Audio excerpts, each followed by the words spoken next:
Muito bem, aqui quem fala é o professor Luciano Firmino do canal Refúgio Teológico. E como eu já tinha dito, eu vou fazer alguns vídeos resumindo as matérias do curso que eu estou fazendo em licenciatura em História. Então, os materiais em slides que eu puder adquirir, eu vou gravar um vídeo e vou apresentar a vocês de uma forma resumida, mais resumida, tá? Mas que vai estar no canal e você vai poder assistir deixando seu like, se inscrevendo e compartilhando o vídeo. Vai ser muito interessante para você.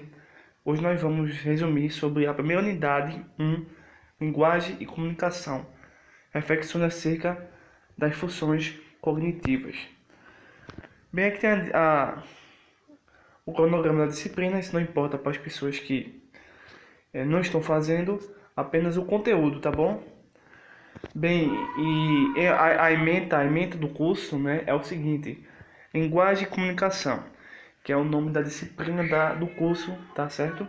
Na matéria, processos e elementos, língua, modalidade, falada e escrita, nível da linguagem, funções da linguagem, leitura, interpretação e gêneros textuais, coesão e coerência, tópicos da gramática. Essa é a ementa. Então, todo curso de nível EAD, de faculdade, enfim, superior tem uma ementa, tá bom? Objetivos da disciplina são esses: analisar a origem e a importância e as funções e as formas que a linguagem e a comunicação apresentam. Saber a real funcionalidade do processo de comunicação, utilizando recursos que enfatizam a intenção do que o emissor quer compartilhar. Terceiro, tratar dos textos que compõem os documentos, descrever sua função, definir sua estruturação e apresentar modelos e características. Quarto, compreender os tópicos de gramática, no que se refere ao uso correto da pontuação, frases gramaticais e expressões. Conhecer o vocabulário e as regras que são aceitas para a nossa comunidade linguística. Obviamente não iremos entrar em detalhes aqui, tá certo? Isso aqui é um resumo do resumo, mas iremos trazer coisas assim dentro do nossa vocação, do nosso destino, do nosso foco, tá bom? Então a disciplina está dividida em 3 unidades. Unidade 1, linguagem e comunicação, reflexões acerca das funções cognitivas, tá? Unidade 2, estrutura textual. Unidade 3, gramática e suas partes. Na unidade 1, nós vamos estudar basicamente o que? Linguagem, o meio de comunicação social. Comunicação, processos e elementos. A linguagem e suas particularidades. Na unidade 2, vamos estudar o que? O texto e sua intenção, os diversos textos, o estudo do texto, leitura, interpretação e gêneros. Tá? Na unidade 3, vamos estudar as classes de palavras. Pontuação, situação, uso do hífen, língua portuguesa, dúvidas pertinentes na escrita de um texto. Indo mais adiante. Unidade 1. Linguagem e comunicação. Reflexões acerca da função cognitiva. Objetivo da linguagem, de aprendizagem.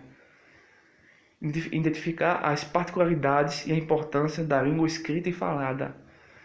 Entender os processos e elementos de comunicação, refletir e adequar o uso da linguagem em diferentes situações, conhecer e diferenciar as funções da linguagem, bem como compreender a importância de cada uma no processo comunicativo, refletir sobre os tipos de comunicação e verificar a sua real e eficaz utilização do texto comunicativo, identificar e apresentar soluções para os problemas relacionados às falhas comunicativas no cotidiano profissional. Então, esses objetivos devem ser alcançados por nós que estudamos, por exemplo, história, né? E isso deve ser realmente algo que deve ser realmente refletido, pensado e concretizado. Na unidade 1 ainda, os principais temas que são abordados é o seguinte: linguagem verbal e linguagem não verbal, língua falada, a língua escrita, processo de comunicação, funções da linguagem, níveis de linguagem formal e informal. Eu acho interessante que, seja qualquer que for o idioma, a comunicação existe, então nós precisamos, como historiadores, como professores de história, se preocupar bem com o que tipo de mensagem e conteúdo, em especial do passado, estamos passando para as pessoas. Aqui, ainda na unidade 1, tópico 1, linguagem, um meio de comunicação social.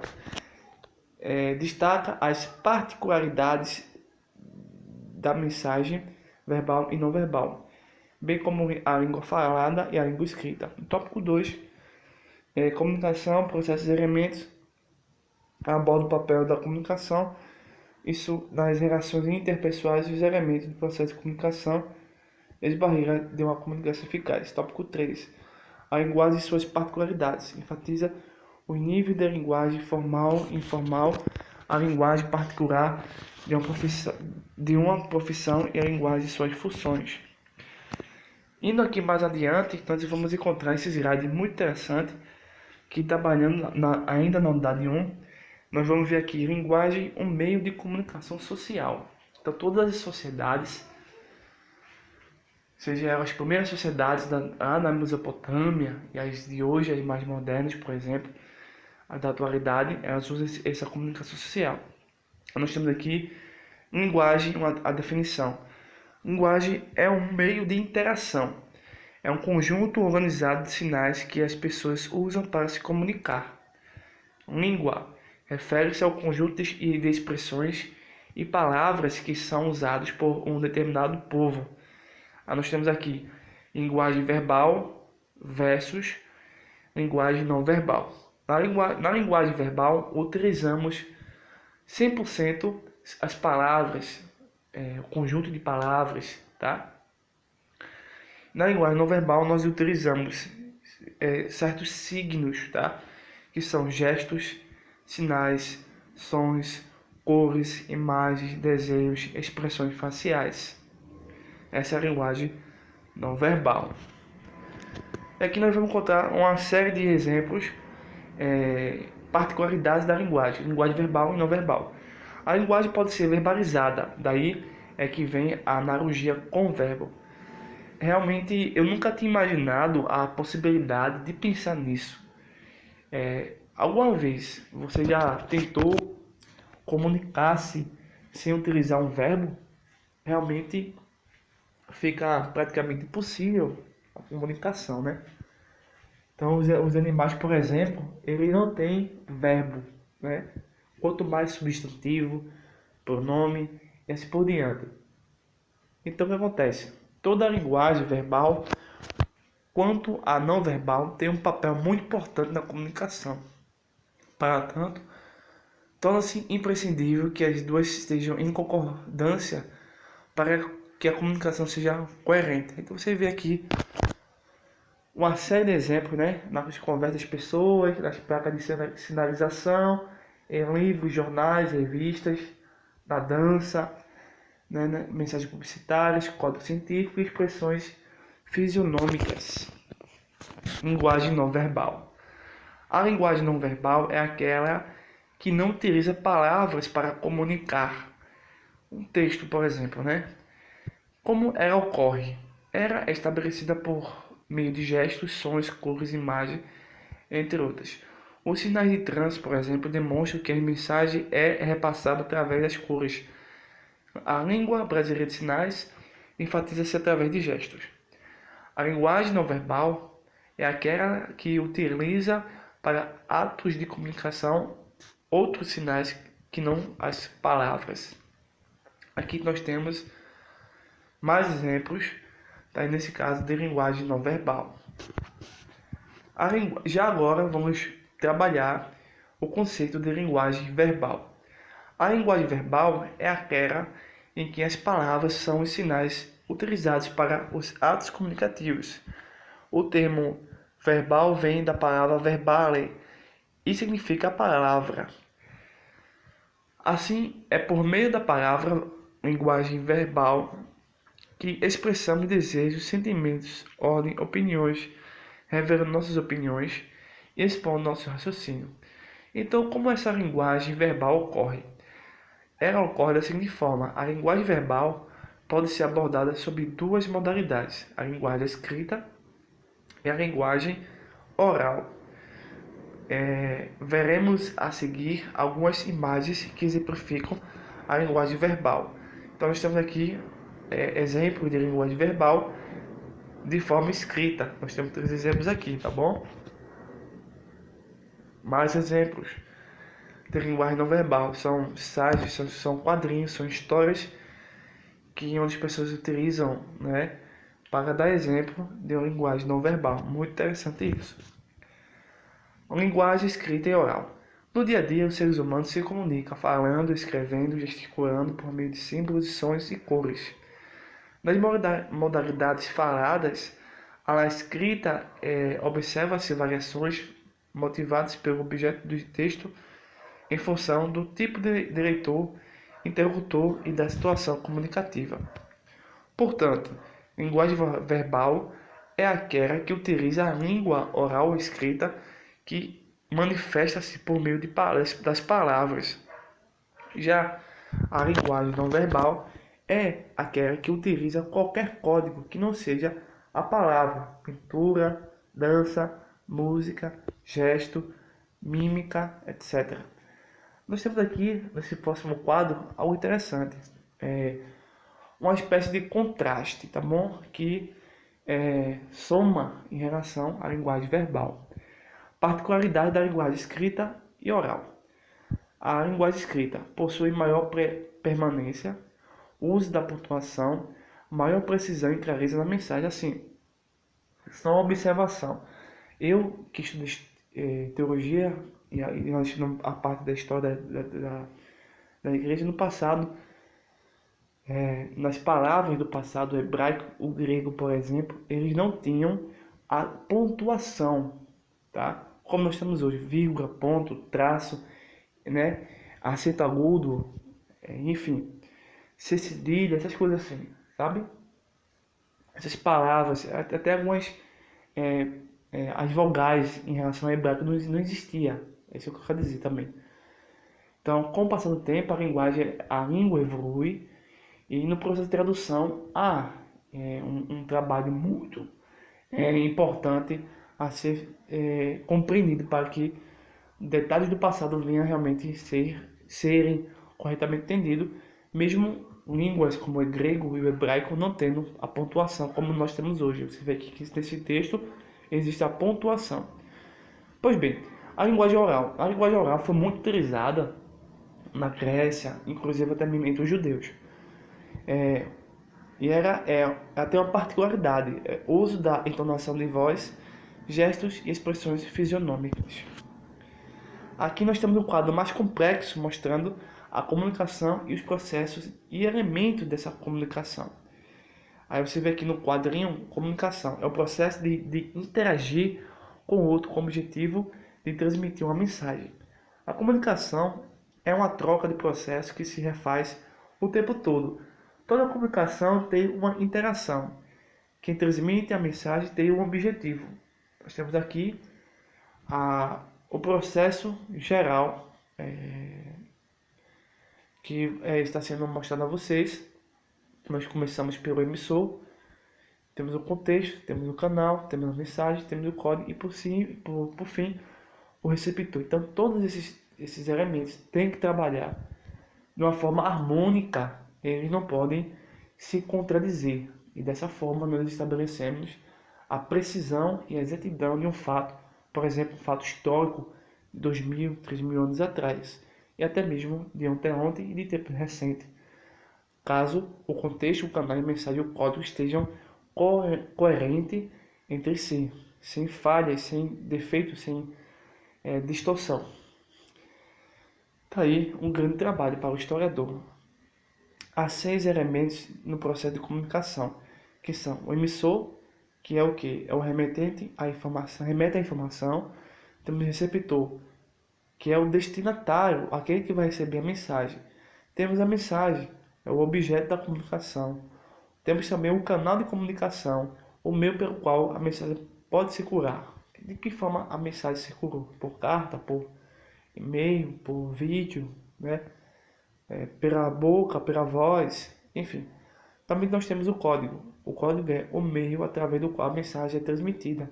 E por fim, o referente, que é o contexto, a situação e os objetivos reais que a mensagem remete. Nós temos aqui o esquema de comunicação: emissor, referente, canal de comunicação, mensagem, código e receptor. Pois bem, nesse ponto aqui eu faço um questionamento dentro da história. Vamos fazer o seguinte: como é que eu consigo estabelecer o que aconteceu no passado sem que eu, como historiador, venha a cair ou a propagar uma falsa interpretação do passado? Haja vista existir possivelmente a corrupção da linguagem, a distorção da linguagem e também a forma como essa mensagem foi passada pode ou não estarem comprometidas e corrompidas por um processo de falsas crenças de seus seguidores. Como é que eu posso evitar propagar falsas ideias no que diz respeito ao passado, por exemplo, sobre a Reforma Protestante? Qual é a visão ou a corrente histórica que realmente explica como foi a Reforma Protestante? É na visão católica? É na visão marxista? É na visão protestante? Qual dessas visões históricas é a que realmente retrata o caráter, exemplo, da Reforma, ou da Igreja de Cristo, ou da pessoal da Mesopotâmia, das civilizações? Qual dessas correntes está realmente trazendo realmente a história como história? Já vista, o historiador trabalha nesse processo de comunicação. Então, no processo de comunicação, sem sombra de dúvida, existem ruídos que comprometem realmente a precisão do emissor e do receptor em uma determinada mensagem. Nós vamos ver provavelmente mais detalhes sobre isso. Aqui nós vamos ver aqui realmente as barreiras que criam uma certa dificuldade para a comunicação eficaz. Aqui são redundâncias na comunicação. Assim, são exemplos nos dias de hoje. Então a gente pode pensar, jamais dentro dessa premissa aqui, não queremos dogmatizar exatamente nosso raciocínio, mas é o seguinte: existem essas barreiras que atrapalham a comunicação e muitas pessoas não percebem isso. Então nós precisamos realmente perceber os erros e corrigir e ser de fato um bom historiador, nada mais é do que um investigador. Como disse a vocês, existem essas barreiras.